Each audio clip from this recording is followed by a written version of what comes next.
we talk about Hall of Famer, he's a Hall of Famer. But nobody has the remedy on how to beat Floyd Mayweather. Don't let them trick you into getting your ass whooped again. I'm still young, so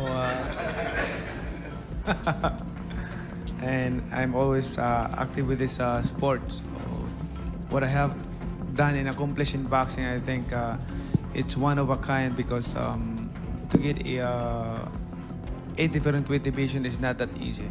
Him and me, we taking care of our body, and we always work out almost every day and playing basketball like that. So right now, I still can fight. I feel like I'm still young. I mean, nothing changed. Floyd Mayweather Jr. and Manny Pacquiao come face to face ahead of their highly anticipated showdown. Both legends, known for their incredible achievements, are preparing to meet in the ring once again. Pacquiao reminds Floyd not to underestimate his legacy, emphasizing that he also stands among the greatest fighters in boxing history. What I have accomplished in life, but I'm just saying this to repeat. You might forget that accomplishment.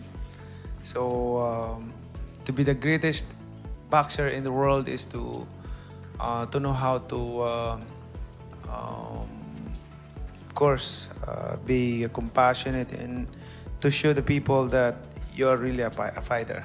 That's what I can say a best fighter in the world. Floyd Mayweather Jr. says his upcoming bout with Manny Pacquiao isn't about money. He explains that training and boxing still bring him joy and motivation, and stepping into the ring remains something he truly loves to do. About the money, I'm enjoying myself. I'm able to stay in shape, and whereas with a professional fight, like when you're training for all the top guys, you have to work extremely hard, and you have to work out extremely a lot. Meaning, you have to do between 5 and 8 mile runs. You have to work out in the swimming pool. You have to chop wood. You have to do a lot of sparring. You have to do. I mean, it takes a lot of bag work, hand specialists, masseuse. It takes a lot for a fight that's at a crazy high magnitude, with a super fight. But when it's an exhibition, you can come in the gym, you can work out, you can hit the bag, you can spar a little bit, you can do little light runs, you can have fun, you can travel the world and still do your workouts, and it's pretty. Meanwhile, Manny Pacquiao says he learned valuable lessons from his first fight with Floyd Mayweather Jr. Lessons he plans to apply strategically in their upcoming bout. On that fight, way back 2015, I think we become mature right now and how to handle it, and I hope that it will not happen again, the way it is last 2015. It's the experience is not really 100%, but I'm hoping for this time around no more excuses, especially to my condition and also for everything. I'm so excited and ready to the fight. Although before he wants an exhibition with me, but I disagree, and I don't want to fight with exhibition with him. I want to fight a real fight. Instead of the traditional pay-per-view model, the fight is set to reach a massive global audience through streaming subscriptions, sponsorship deals, and merchandise sales, making it one of the biggest sporting events of the year. People say the biggest fight in boxing history, if you don't adjust for inflation, et cetera, or tickets sold, et cetera.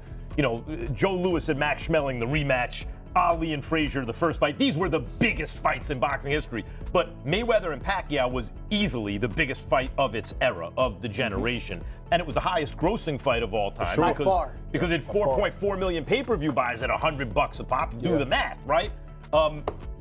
It's interesting because Netflix is obviously in the business of, you said, eventizing. Yes. Everyone, they want enormous events that become shared experiences.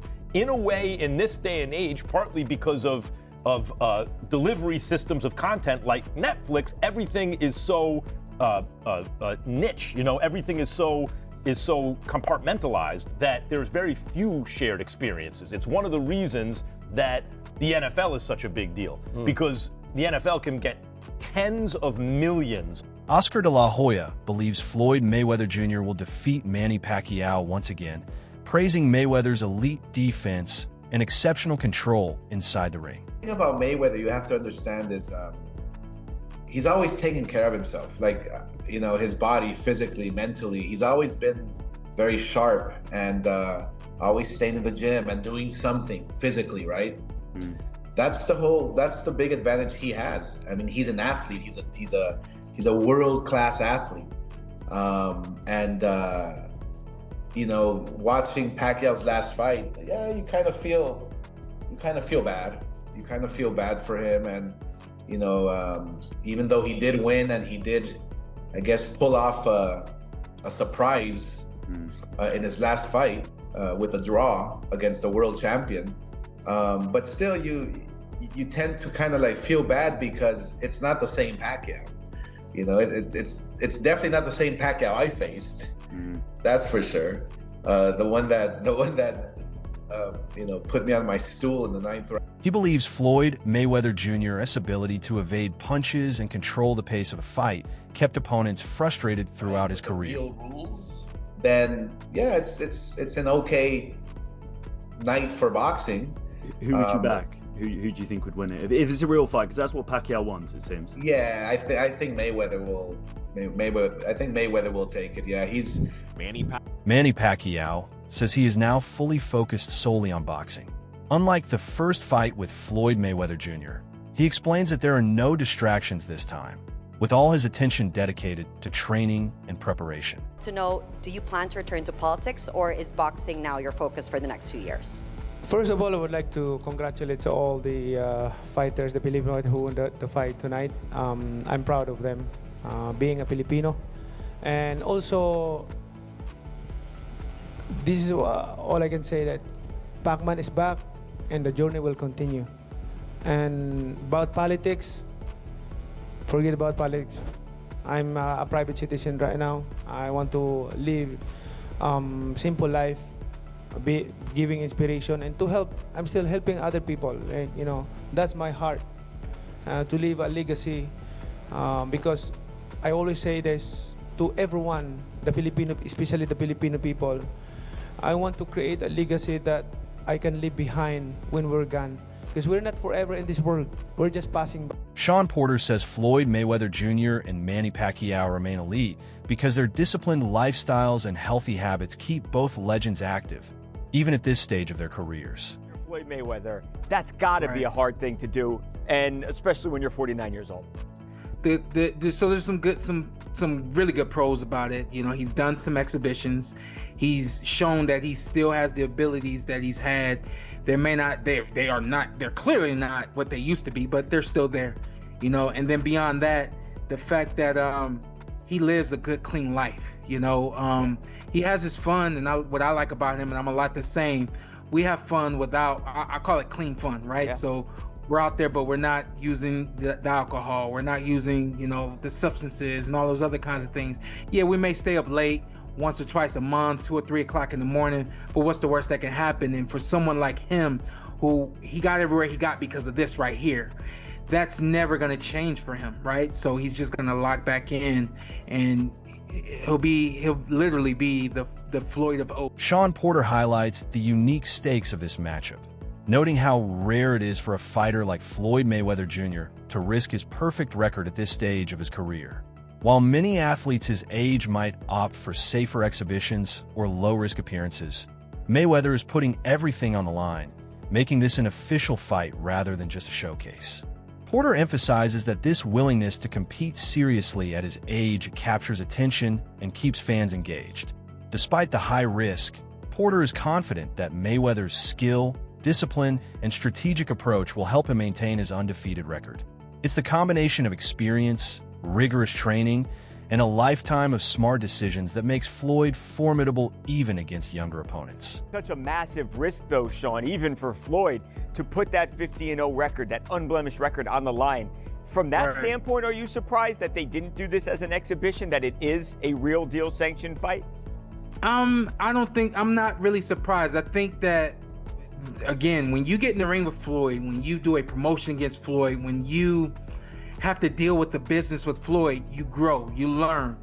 Manny has grown and learned the same way that we were notorious for saying Canelo became a different fighter after fighting Floyd. It's how it's supposed to go, you know? So I'm willing to bet that this sanctioned fight is Manny's team pushing against this and saying we need an actual fight against Floyd. If it's not an actual fight, it's nothing. And I think Floyd, you know, he just really believes in himself and knows that that O ain't going nowhere. I'm not suggesting it's going to be like the same thing as it was back when they... This bout goes beyond mere entertainment. It's a test of legacy, a moment where reputations and records are truly on the line. Fans and analysts alike watch closely, knowing that every punch in every round carries significance. The outcome will either further cement Floyd Mayweather Jr.'s legendary status or signal an unprecedented shift in his career. Porter frames the fight as a gripping mix of risk, skill, and history, making the stakes palpable for everyone watching. People will be into this, Sean. Will this captivate the sports world? It was dubbed the fight of the century last time. I know a lot of people ultimately weren't thrilled with the outcome, perhaps, or the action of the fight. Do you think people will be into this? You know, boxing is known as having a walk-up crowd, right? So when you don't see a lot of pre-sold tickets, it's kind of like, I know the promoters, the business, they don't worry about it because they're like, night of, everybody's showing up. I got a feeling we're going to have a majority of the boxing world, of the sports world, everybody's going to be pushing against this. This is stupid. What are they doing? Floyd's taking this risk. They're almost 50. They're going to say everything that needs to be said, but then guess what? Everybody's going to tune in and watch this one. The same thing happened when Mike fought Jake. It was like, what is this? It doesn't make sense. I can't believe it. I know people personally said, I'm boycotting. Joe Rogan and Shakur Stevenson both agree that Floyd Mayweather Jr. remains remarkably sharp, even in recent sparring sessions. They highlight that his timing, reflexes, and defensive skills are still elite, a testament to years of disciplined training and unmatched experience. According to them, Mayweather's ability to read opponents, evade punches, and control the pace gives him a major advantage over most challengers, including Manny Pacquiao. Both expressed doubt that Pacquiao could overcome Mayweather's precision and strategy, emphasizing that age has not lessened Floyd's effectiveness in the ring.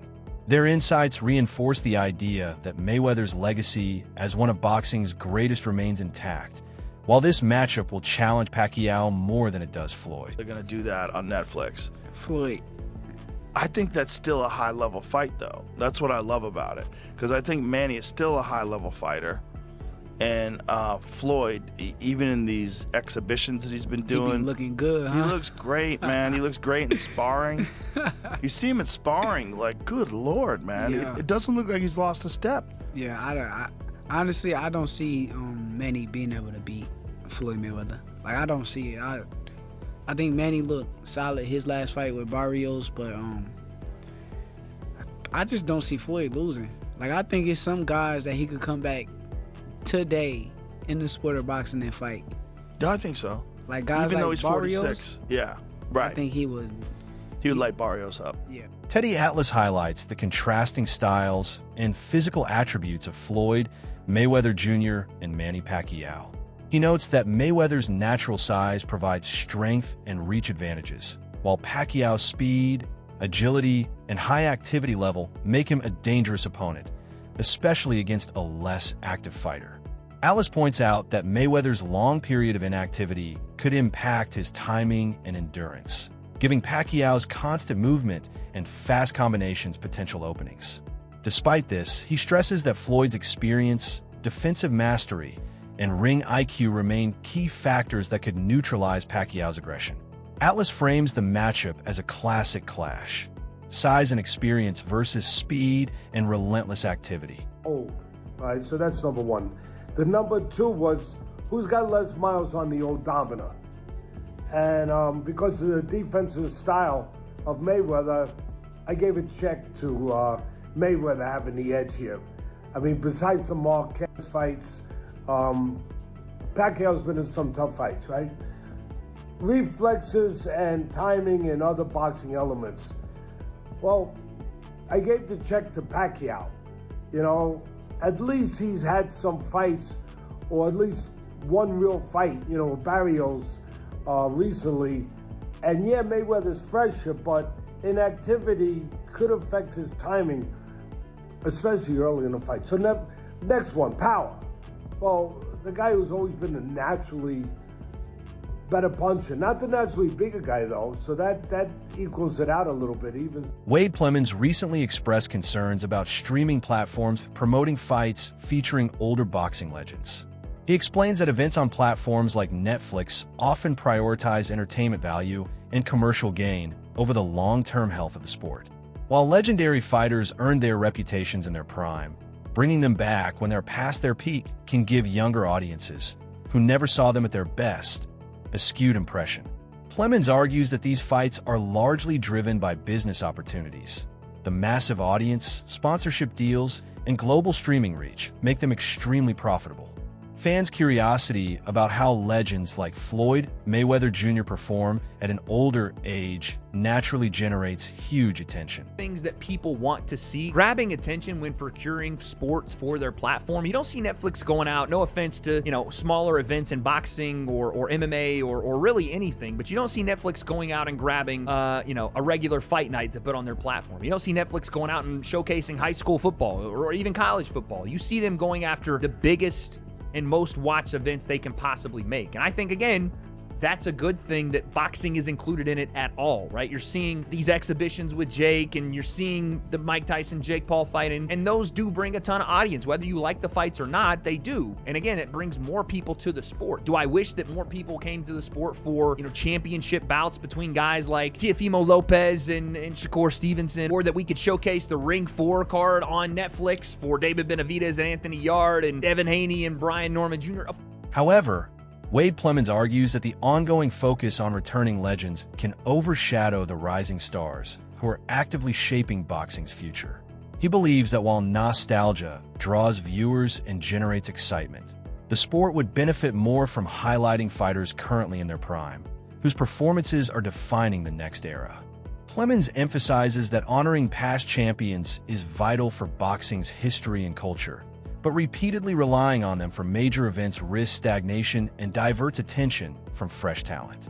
In his view, promoting active rising fighters ensures sustained growth, keeps fans engaged with contemporary competition, and balances respect for legends with the sport's long-term development and evolution. A way to get it in front of a massive audience to then have that trickle-down effect to the people that come for the Mike Tyson-Jake Paul, the Jake Paul Gervonta Davis, the Floyd Mayweather Manny Pacquiao 16 years after it happened, or even the Crawford Canelo fight, and hold on to as many of those people as possible that are interested in this sport. And in that way, again, everyone eats. And I think it is good for boxing. Now, you're always going to have this discussion of like, what's better for the sport? Is it a good thing? Is it a bad thing? You're going to have people that go, no, I don't want to see this because they're two legends and are going to look like lesser versions of themselves than we remembered. And in that way, it may hurt their legacy. I'm not one of those people. I can separate the best from when they were the best to what they are now. And if these guys were, Floyd's close to 50. He might be 50 at this point. I don't even know. This is going to be a lesser version of that, but it's not like, someone in their 60s doing this, or even Mike in his late 50s doing this. And even then, I could separate like Jake Paul beating Mike Tyson in a pro bout.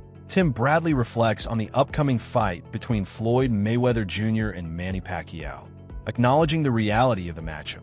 He states, "It's a sad thing, but it is what it is," emphasizing that despite public opinion, the fight is happening for clear reasons. Bradley explains that Mayweather wouldn't step into the ring unless he truly believed he could defeat Pacquiao. He describes Mayweather as sensitive and insecure, always feeling the need to maintain an advantage. Bradley notes that watching Mario Barrios lose to Ryan Garcia gave Floyd confidence, making him believe he is superior to Barrios.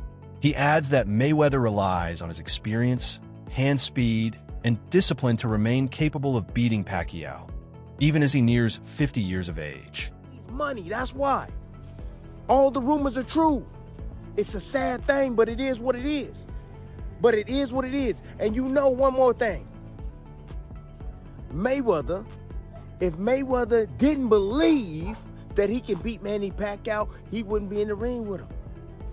Yeah, you know Mr. Sensitive. I love Mayweather, but let's keep it a buck. Oh, he's sensitive as hell. Not only is he sensitive, the man, he's insecure like hell. He's insecure, and he gotta have a leg up on your ass. And he saw the Barrios fight, and Barrios just got smashed by freaking Ryan Garcia. And then now, he like, oh, well, Barrios is all right. I'm better than Barrios. Even though I'm damn near 50, I'm still better than Barrios, my experience. Tim Bradley also highlights the role of modern platforms like Netflix, explaining that the streaming service seeks premium content and is willing to pay for it. He credits Jake Paul for opening the door that allows older legends like Floyd Mayweather Jr. and Manny Pacquiao to showcase themselves again, making the venture highly lucrative. While Bradley appreciates that these legends are getting this opportunity, he personally feels the timing is late. Nonetheless, he predicts the fight will draw massive global attention. In his view, although everyone will tune in, Pacquiao does not currently have the ability to defeat Mayweather. Exhibitions, I know I can still do this. That's what he thinking. He like, I still can do this. I can beat Manny Pacquiao. I saw what Barrios did to him.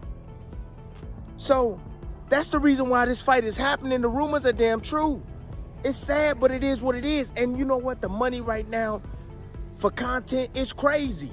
Netflix is paying for any type of great ass content, man. If you seen the change with Netflix, man, I almost canceled my damn subscription with Netflix because I got sick and tired of seeing the same boring ass shit on Netflix.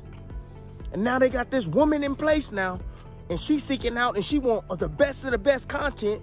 You know, they got podcasters and stuff all on Netflix now. I mean, it has grown crazy. So, you know, Jake Paul opened up the Netflix avenue.